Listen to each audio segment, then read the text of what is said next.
에스라서 4장 17절부터 24절 말씀까지 보겠습니다. 에스라서 4장 17절에서 24절 말씀까지입니다.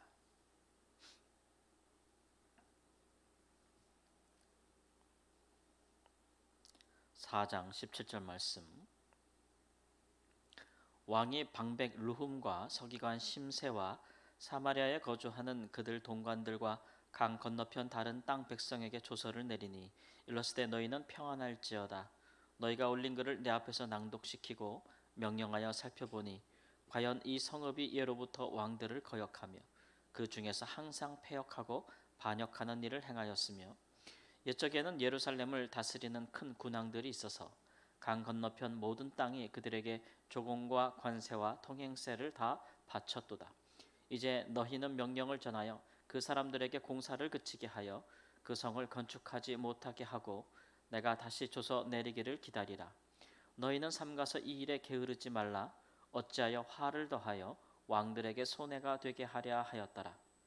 아닥사스다 왕의 조서 초본이 르훔과 서기관 심세와 그의 동료 앞에서 낭독되매 그들이 예루살렘으로 급히 가서 유다 사람들을 보고 권력으로 억제하여 그 공사를 그치게 하니 이에 예루살렘에서 하나님의 성전 공사가 바사왕 다리오 제2년까지 중단되니라. 아멘. 사마리아인들의 성전을 재건을 방해하는 일들이 도가 지나치고 넘었습니다. 그들은 아주 권력의 속성을 잘 알고 있는 자들이죠. 그래서 그들이 이제 어떤 뇌물과 어떤 방해에도 불구하고 이 귀환한 자들의 성전에 기초가 놓인 것을 보니까 더 불안했던 것이죠. 그래서 마침내 이제 고소장 고발한 글을 통해서 왕의 명령을 얻어냅니다. 근데 그들이 이제 주장한 것은 어제도 우리가 살펴봤지만 이들이 성전과 성읍을 건축하게 되면 다시 반역하게 될 것이다. 과거에 그런 전력이 있지 아니하냐. 옛적에 이스라엘에는 큰 군왕들이 있어서 이 지역 전체를 다스렸는데 또 그 같은 일이 일어나면 어떡하겠느냐. 이렇게 이제 권력의 속성을 잘 이용한, 그래서 반역과 배반의 가능성을 이야기하는 것인데요. 이것은 정말 과정된 것이죠. 4만여 명이 돌아와서 나라를 세우고 무슨 그 바벨론 특히 이제 페르시아라는 나라에 대항해서 뭔가를 한다는 것은 이제 어불성설입니다. 특별히 이제 그들은 아직 성읍을 건축하지도 않았고 이제 성전을 건축하는 것도 사실 그 선대왕의 조서를 따라 하는 것 아니겠습니까? 근데 이제 아닥사스다 왕의 권력의 속성을 잘 알고 있는 것이죠. 그래서 그들 그 왕을 자극해서 얻어냈는데 가만히 읽어 보면은 내가 다시 조서 내리기를 기다리라 이렇게 얘기했으니까 이 처음에 조서는 성전 공사의 완전한 중단을 명한 것은 아니고 일시적인 중단을 얘기한 것이겠죠. 그러니까 좀 더 살펴보겠다는 얘기입니다. 그러나 이제 일단은 고발장에 들어왔으니까 공사는 중단하라 이런 얘기죠. 뭐 일종의 약간의 그 민원 제기 같은 약간 그런 게 있어요. 이렇게 상대편 고발장에 들어오고 뭐 우리도 그렇잖아요. 공사가 문제가 있다 이렇게 제기가 들어오면은 일단은 살펴볼 때까지 중단시키는 거 아니겠습니까? 그러고 나서는 공사가 약 15년 정도 중단이 됐어요. 그건 너무 지금 지나치죠. 그것이 15년에서 16년까지 간 이유는 유다의 지도자들이 아무것도 하지 않았기 때문에 그렇습니다. 그들이 성전을 재건한 것은 분명한 명분이 있는 것입니다. 그들이 임의로 자의로 한 것이 아니죠. 이 성전 재건의 명사는 물론 하나님께서 명령하신 것이지만 그러나 하나님께서 페르시아 왕 고레스의 조서로 그 마음을 감동하사 그가 조서를 내리고 공포하여 이루어진 일입니다. 그러니까 이렇게 음해를 당하는 것은 부당한 일이고 그렇기 때문에 얼마든지 호소할 수 있는 거였잖아요. 얼마든지 호소할 수 있는 거지만 이 일에 유다의 지도자들은 아무것도 하지 않았어요. 그렇기 때문에 무작정 공사가 중단된 것이죠. 다시 공사가 재개된 것도 이들이 어떤 행보를 했기 때문에 그런 것이 아니고 2차로 이제 선지자들이 와서 성전 공사를 중단하면 되겠느냐라고 이제 격려했기 때문에 다시 일어나는 것인데 그것은 뭐 학개와 스가랴 같은 선지자들의 활동인데 그것도 이제 15년 뒤에나 이루어지는 일이기 때문에 장기간 이들은 무력하게 의욕이 없이 하나님의 뜻을 준행하지 않았습니다. 이런 일을 당할 때에 모르겠어요. 그들이 부푼 마음을 갖고 왔다가 성전의 이런 적극적인 해방과 도전에 직면했을 때 그들이 아무것도 하지 않은 것은 어떻게 보면은 뭔가를 결정할 수 있는 지도력의 부재, 이런 상황에 어떻게 해야 되겠는가라는 것들에 대한 부재가 있었다. 1차로 귀환한 4만여 명을 지도한 사람들의 면면들을 보면은 대부분 제사장들과 레위인들, 과거에 이제 이스라엘이 멸망하기 전에 성전을 중심으로 활동했던 사람들이 대부분 온 것인데, 이 사람들의 어떤 지도력이나 사고력, 세계관은 극히 제한되고 좁을 수밖에 없습니다. 이런 정치력, 특히 이제 권력을 이용하여 억제되는 이런 일들에는 좀 지혜롭지 못하고 폭이 넓지 못한 사고를 갖고 있을 수 있죠. 특별히 당시에는 제사장이 우림과 둠밈이 있는 제사장이 없었다고 했습니다. 그러니까 제사장이 어떤 하나님께 뭔가를 물을 때에 그것에 대해서 대답해 줄 수 있는 그 제사장의 애복 가운데 있는 우림과 둠밈을 가진 제사장이 아직 없었다.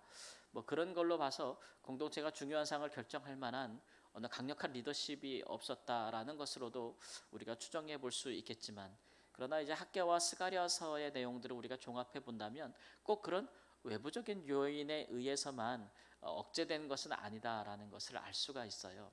내부적인 상황에 들어가 보면은 이 사람들이 와서 이제 정착하고 또 그들의 집을 짓고 또 농사를 짓고 땅을 넓히고 막 이러는 가운데 지도층들이 어디에 몰두하냐면은 과거 그들이 가졌던 영토와 그들의 어떤 편벽한 집들, 넓은 집들과 그들이 과거에 누렸던 그런 것들을 더 빨리 회복하고자 하는 그런 것에 몰두하고 있었다는 것을 알 수 있고, 그런 마당에 성전 재건이 권력자 왕에 의하여 중단됐으니 뭐 이참에 중단됐으니까 어쩔 수 없다, 이런 좀 그런 안일한 나태한 사고를 가졌다는 것을 알 수 있고, 성전 재건을 위해 왔던 공동체들이 처음에는 그 순수성을 유지하여 먼저 성전 위한 기초를 놓았으나, 그러나 날이 갈수록 지도층들이 부패하여 그들이 멸망하기 전에 가졌던 삶의 모습들을 그대로 또 갖고, 가난한 자를 돌보지 아니하였고,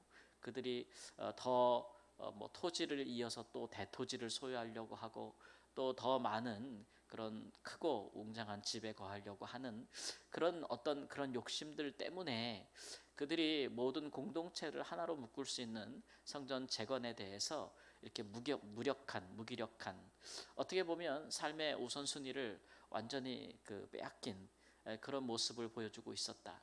그러니까 꼭 이것은 외부적인 요인만은 아니라는 것이죠. 언제나 그렇지만 모든 도전들이 일어날 때 외부적인 것들은 물론 강력한 제재 수단이 되겠지만, 억제 수단이 되겠지만, 그러나 내부적으로 잘 단결해 있으면 외부적인 고난과 또는 어떤 이런 도전들은 이겨낼 수 있지 않겠습니까? 진정한 그 회방과 또 고통을 주는 것은 사실 내부 안의 분열이라고 할 수 있겠죠. 내부의 강력한 동기가 사라지고 하나님의 뜻을 끝까지 준행할 수 있는 리더십이 부재할 때 외부적인 작은 사실 도전에도 쉽게 무너지고 마는 것이죠. 내부적인 균열은 쉽게 무너지게 만듭니다. 그런 면에서 본다면 이 사건을 통해서 우리가 15년 동안의 성전 재건의 중단은 지도자들의 문제가 더 컸다라는 것으로 사실 짚어볼 수도 있는 문제라고 할 수가 있겠습니다. 이것이 우리가 이제 늘 지도자들을 위해서 좀 기도해야 된다, 항상.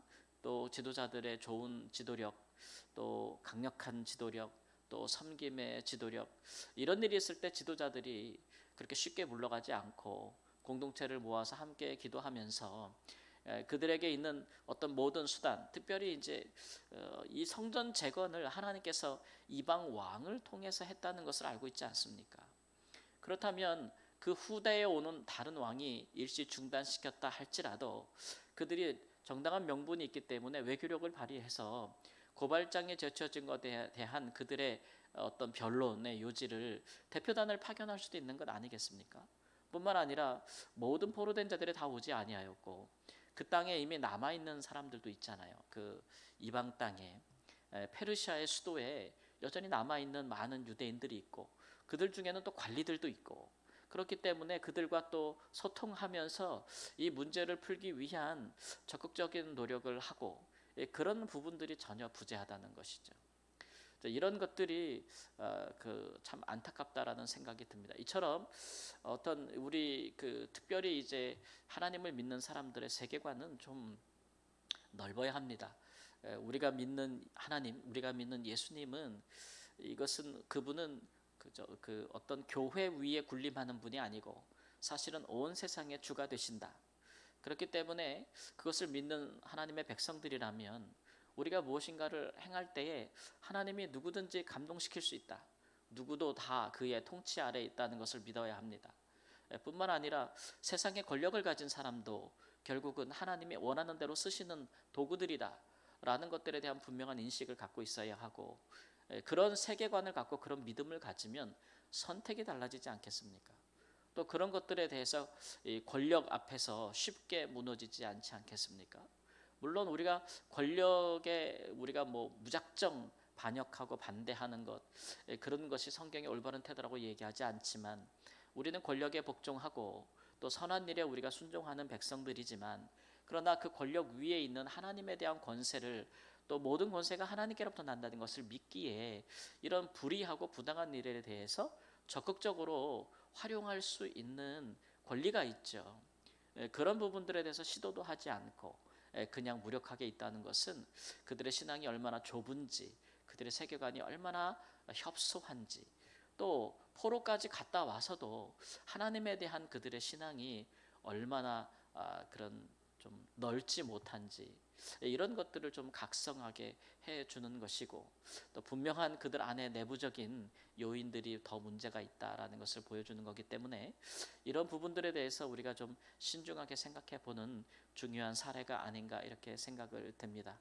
그래서 교회는 세상 권력에 굴종하고 복종하는 공동체가 아니고 그 위에 계신 하나님께 복종하는 그런 공동체라는 것을 잊지 아니하고, 우리 믿는 사람 한 사람이 세상에서 살아갈 때에도 그런 믿음을 가지고 하나님을 신뢰하고, 하나님께서 누구든 특별히 권력자를 통해서도 세속적인 권력을 가진 자도 하나님께서 주관하신다라는 믿음을 가지고 우리가 마땅히 행해야 될 그런 태도와 또 우리의 행해야 될 본분에서 쉽게 물러가지 않는 그 호락호락한 무기력한 그런 사람들이 아니고, 정말 지혜롭고 그런 일에 있어서 도전적이고 또 하나님 굳건히 흔들리지 아니하는 그런 강력한 어떤 그런 믿음과 지혜와 능력이 있는 사람들로 살아가는 은혜가 있기를 우리 주 예수님의 이름으로 축원합니다. 아멘. 하나님 아버지, 주께서 온 세상의 주가 되시고 모든 이름이 다 주님 앞에, 주의 이름 앞에 모든 권세들이 다 무릎을 꿇은 줄을 우리는 믿습니다.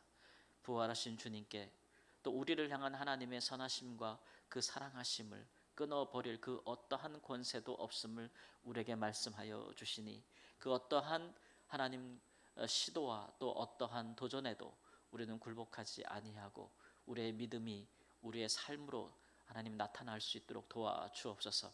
모든 것을 주관하시는 하나님께서 우리의 아버지가 되시고 또 모든 것을 이기신 주님께서 우리의 삶의 인도자가 되시니, 그 믿음에 합당한 선택과 믿음에 합당한 하나님 또 삶으로 주님 앞에 응답하는 저희들이 될 수 있도록 도와주시고, 우리가 두려워할 것은 우리 하나님이시고 우리가 경외할 것은 하나님이심을 우리가 한시도 잊지 아니하도록 도와주옵소서.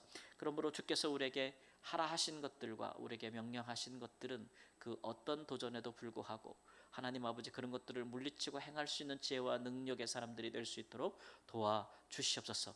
우리가 하나님 아버지 행할 때에는 주께서 역사하시겠고 주께서 하나님 주의 손을 더하시겠고 하나님의 살아계심을 보여줄 줄 믿습니다. 우리 때에 우리에게 세우신 하나님 아버지 지도자들에게 또 리더십에게 함께하여 주셔서 본이 되게 하시고 이런 일에 앞장서는 리더십이 될 수 있도록 주님 도와 주시옵시고, 공동체를 하나님 앞에서 온전케 하는 강력한 하나님 영적으로 강건한 하나님 사람들이 되도록 축복하여 주시옵시고, 각 가정들마다 귀한 믿음의 영적 아비들이 세워지게 하나님 인도하여 주시옵시고, 우리 주의 성도들을 하나님 사회에서도 리더십의 자리에 세워주시고 준비되고 훈련된 자들이 되도록 주님 인도해 주옵소서. 존귀하신 예수님의 이름으로 기도합니다. 아멘.